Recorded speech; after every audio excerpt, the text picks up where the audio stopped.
আমাদের আকল পূর্ণ আকল, আমরা ছাগলের আকল না, আমরা মানুষের আকল। শুধু দুনিয়া ভোগ করার নাম জীবন। এই জন্য দয়া করে এই আয়াতের আলোকে বললাম, ততফিফ, আল্লাহর ইবাদতের মধ্যে ঘাটতি করিলে ততফিফ, ঘাটতি করা যাবে না। নামাজ ঠিক করেন, 10টা সূরা ঠিক করেন, আর 10টাও লাগবে না মিয়া, 5টা সূরা ঠিক করেন। 4 রাকাতের বেশি কোনো নামাজ নাই, আসেনি? মানে একসাথে 4 রাকাতের বেশি নামাজ আসেনি, তো 4 রাকাতে সূরা দরকার 4টা, আর আলহামদুলিল্লাহ সূরাটা খালাস, 5টা সূরা। সুবহানাকাল্লাহুম্মা বিহামদিকা সুবহানা রাব্বিয়াল আযীম রব্বানা লাকাল হামদ সুবহানা রাব্বিয়াল আ'লা আত-তাহিয়াতু লিল্লাহ আল্লাহুম্মা সাল্লি আলা মুহাম্মদ اللهم إني ظلمت نفسي ظلما كثيرا اللهم إنا نستعينك ونستغفرك ونؤمن بك।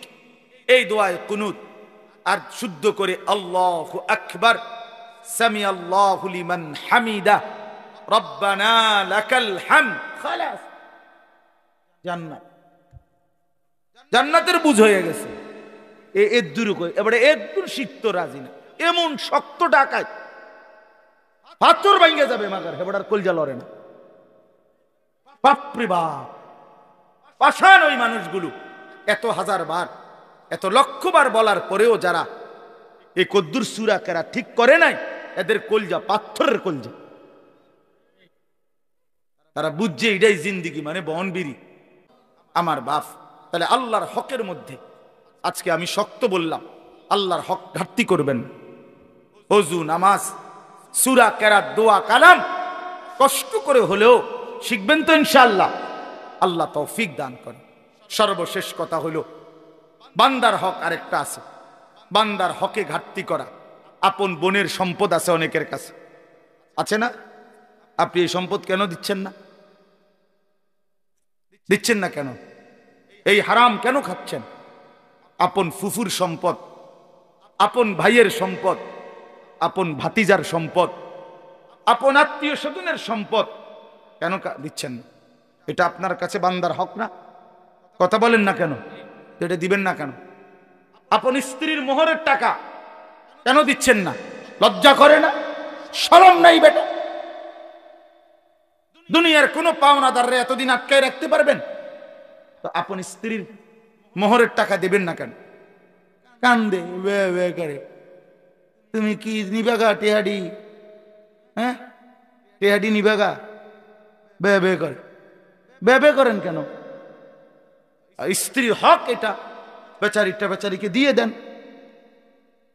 আগের থেকে হুজুর যদি না নে, যদি না নে, বেটি কইসাম রে, যদি না নে সালাক, আগের থেকে বলে, আগের থেকে কইলে তো বেটি কইবই।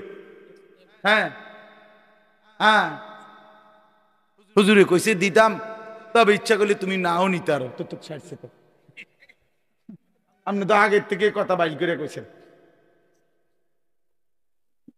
নাউজুবিল্লাহ। না বাবা, বান্দার হক নষ্ট না কর। এক বিগত জায়গা আল্লাহ নবী সাল্লাল্লাহু আলাইহি সাল্লাম বলছেন, যে কারো অন্যায় ভাবে জুলুম করে এক বিগত জায়গা, এরকম এক বিগত, মান আখাযা শিবরাম মিনাল আরদ জুলমান, যে কারো এক বিগত জায়গা জুলুম করে নেয়, আল্লাহর কসম নবীজি বলছে কিয়ামতের দিন 7 তবক জমিনের মাটি ওই নাফরমানের কাঁধে তুলে দেওয়া।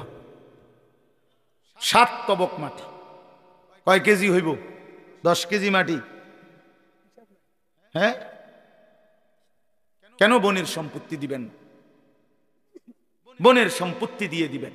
অনেকের কাছে পাওনা, অনেক মানুষ, অনেক মানুষ কইলেই কয় নিবাগা নিবাগা, আর আইতা না, বইন বাগিনা আর খাইতা না, আইতা না, একবারে জমি জমা লইয়া শোধ হইয়া যাইবা। এই সমস্ত বাটফারি কথা। আপন ভাই, আমি তো বলি, এই যেই ভাই এটা বলে, তার মতো নিকৃষ্ট জালেম ডাকাত আর কেউ হইতে পারে না। কারণ গ্রামের সমস্ত মানুষ এই বেটার ঘরে খানা খায়, তো তারা তো কোনো জমি দিয়ে খায় না। কথা বলেন না কেন? আমনের ঘরে গ্রামের মানুষে খানা খায় না, তো তারা জমি দিয়ে নি খাইছে। তো আপন বোন বাগিনা আমার ঘরে দুগা ভাত খাইতে হইলে জমি দিয়া খেতে হইলে, জালেম না? কি রে বেটা, এটা কোন কথা? এই জন্য দয়া করে বোনের সম্পত্তি দিয়ে দেন। পৈতৃক ভিটা যেটা, মনে রাখবেন আমি বললাম, এই যে বাপ দাদার যে ভিটা ভিটা এটার মধ্যে বোনের সম্পদ আছে। এটা ভুল কথা যে যে ভিটার মধ্যে, পৈতৃক ভিটা যেখানে বসত ভিটা, এখানে বোনের সম্পত্তি নাই, এটা মিথ্যা কথা, 100% মিথ্যা কথা। আমি বললাম আপনি জিজ্ঞাসা করে দেখেন যে কোনো আলেমকে, ও ফতেঘাটে জিঙ্গাইয়েন, সাদওয়ানে মুদি দোয়ানে এই ফতুয়া কইয়েন, বলবেন আলেমের কাছে। কথা বোঝেন না? কথা আলেমে দ্বীনেরকে জিজ্ঞাসা করে। আমি আমার বাবার বসত ভিটা যেটা আমাদের, যেটাতে আমরা থাকতাম, এই ভিটার হিসাব, টাকা, মূল্য, দাম একবারে আল্লাহর কসম গুইনা আপন 3 বোনরে বুঝাই দিছি। আমার বোন আসমান থেকে পড়ছে যেদিন আমি কইছি বোনেরে যে বাড়ির যে আমগো ভিটাটা এটার টাকা নিবেন, বইনে কোমা ভাই তুই কিতারে কস, এই কথা তো আমরা জীবনে শুনছি না, আমাকে আজকে শুনি আপনি নিতেই বই টাকা নেন, আমি জামেলাত নেই। এই জন্য বড় গলায় বললাম, আপনি বিশ্বাস না হইলে আমার 2 বোন এখন আমার বাসাতে আছে, চলে তারা বেড়াইতে আসছে, দুজন বাচ্চা কাচ্চা নেই, সবাই পুরা সম্পত্তি দিয়ে দিতে হবে। কেন 2 শতক জমির লেগে 5 শতক জমির জন্য নিজের সন্তানদেরকে হারাম খাওয়াবেন কেন? কথাটা বোঝেন না? আল্লাহ কি আপনার আর দেয় নাই? এটুকুর জন্য কেন কষ্ট পাইবেন? নিজেরও জাহান্নামী হলেন, সন্তানদেরকেও বরবাদ করে দিলেন, কেন? কি ফায়দা এতে? আল্লাহ আমাদেরকে বুঝ দান করেন। তাহলে আমার কথা আজকে একটু কঠিন হইল, মুআমালাতের কথা, মানে লেনদেনের কথা, এটা আজকে বেশি বললাম। তাহলে আমরা কি বলছি? 1 নাম্বার কথা হলো কাউকে ওজনে প্রাপ্য কম না দেওয়া। এটা এর পরিণতি কি? জাহান্নাম। বলেন না কি? 2 নাম্বার বলছি আল্লাহর হক যত কিছু তার মধ্যে ঘাটতি না করা, যেমন নামাজ, যেমন রোজা, যেমন হজ। হজ ফরজ, হজ করে না বললেই হুজুর আর ছোট ফুলাগা কোন রকম আল্লাহ আল্লাহ করিয়া বিদেশ যাইলে তুই যদি আল্লাহ নে আলাপ করে, ছোট ফুলাগা বলে আল্লাহ আল্লাহ করিয়া বিদেশ গেছে, বিদেশ পাঠাইছে সুদে টিয়া লইয়া, আল্লাহ আল্লাহ আল্লাহ আল্লাহ করিয়া ছোট ফুদগা বিদেশ গেছে, আল্লাহ আল্লাহ করে নিয়ে গেছে না, সুদে টিয়া দিয়ে পাঠাইছে। তো তাইলে আবার দিকন আল্লাহ আল্লাহ করে গেছে, হে আল্লাহ আল্লাহ করছে কই? সেদিন নামাজে পড়ে না, নামাজই পড়ে না ছেলেটা। এই জন্য দয়া করে মেহেরবানি করে নিজের উপরে রহম করেন, আখেরাত মিলায় নেন, আখেরাত মিলায় নেন, কবর মিলায় নেন। দুনিয়া আপনার যদি শেষ হয়ে যাইতো, পুতেরও শেষ হয়ে যেত, তাহলে বাপ ফুতে বিল্লা দুনিয়া সাজাইতেন, কিন্তু আপনিও কবরে যাবেন, ফুতেও কবরে যাবেন, যাবে না বাপ? তো নিজেই বা কেন বরবাদ হলেন? ফুতেরে বা কেন বরবাদ করলেন? দুনিয়া ফুতেরও চলবে, আপনারও চলবে, সবার চলতো। বাপ মরলে ফুত মরে না। বাপ ঠিক মতো দুনিয়ার বাড়িঘর করে না দিলেও ফুতে পরে করতে পারে, কোনো অসুবিধা হয় না।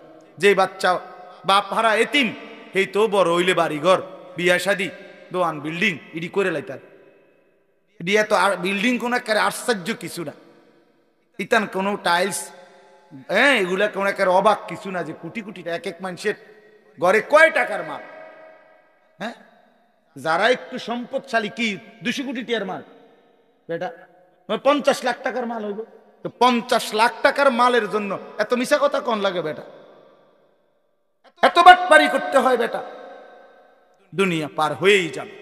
এজন্য আজকে অনুরোধ করলাম, আমরা প্রত্যেকে ইনশাআল্লাহ নিজেদের লেনদেন, নিজেদের উপার্জন হালাল করার চেষ্টা করব। বলেন ইনশাআল্লাহ। হিম্মত করলে সম্ভব, ফিকির করলে সম্ভব। আল্লাহ তাআলা তৌফিক দান করেন।